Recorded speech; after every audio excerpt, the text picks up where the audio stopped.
बहुत समय पहले की बात है। किसी गांव में बाबूलाल नाम का एक पेंटर रहता था। वो बहुत ईमानदार था, किंतु बहुत गरीब होने के कारण वो घर घर जाकर पेंट का काम किया करता था। उसकी आमदनी बहुत कम थी।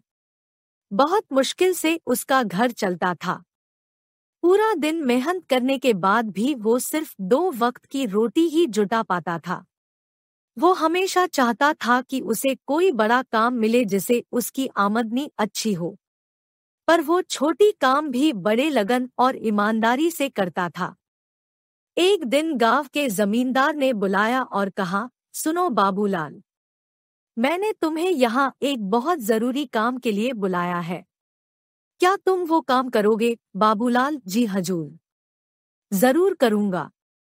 बताइए क्या काम है? जमींदार, मैं चाहता हूँ तुम मेरे नाप पेंट करो और ये काम आज ही हो जाना चाहिए। बाबूलाल, जी हजूर, ये काम मैं आज ही कर दूंगा। सामान लेकर जैसे बाबूलाल आता है, वो नाव को रंगना शुरू कर देता है। जब बाबूलाल नाव रंग रहा था तो उसने देखा नाव में छेद था।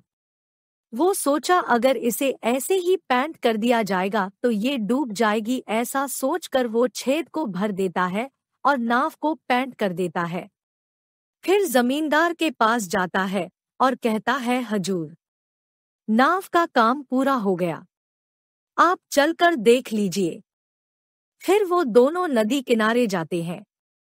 नाव को देखकर जमींदार बोलता है, अरे वाह बाबूलाल, तुमने तो बहुत अच्छा काम किया है। ऐसा करो, तुम कल सुबह आकर अपना पैसा ले जाना। उसके बाद वो दोनों अपने अपने घर चले जाते हैं। अगले दिन जमींदार के परिवार उसी नाव में नदी के उस पार घूमने जाते हैं। शाम को जमींदार का नौकर रामू, जो उसकी नाव की देख रेख भी करता था, छुट्टी से वापस आता है और परिवार को घर पर ना देखकर जमींदार से परिवार वाले के बारे में पूछता है। जमींदार उसे सारी बात बताता है। जमींदार बात सुनकर रामू चिंतन में पड़ जाता है। उसे चिंतित देखकर जमींदार पूछता है, क्या हुआ रामू? ये बात सुनकर तुम चिंतित क्यों हो गए? रामू, सरकार, लेकिन उस नाव में तो छेद था। रामू की बात सुनकर जमींदार भी चिंतित हो जाता है। तभी उसकी परिवार वाले पूरा दिन मौज मस्ती करके वापस आ जाते हैं। उन्हें सकुशल देखकर जमींदार चैन की सांस लेता है।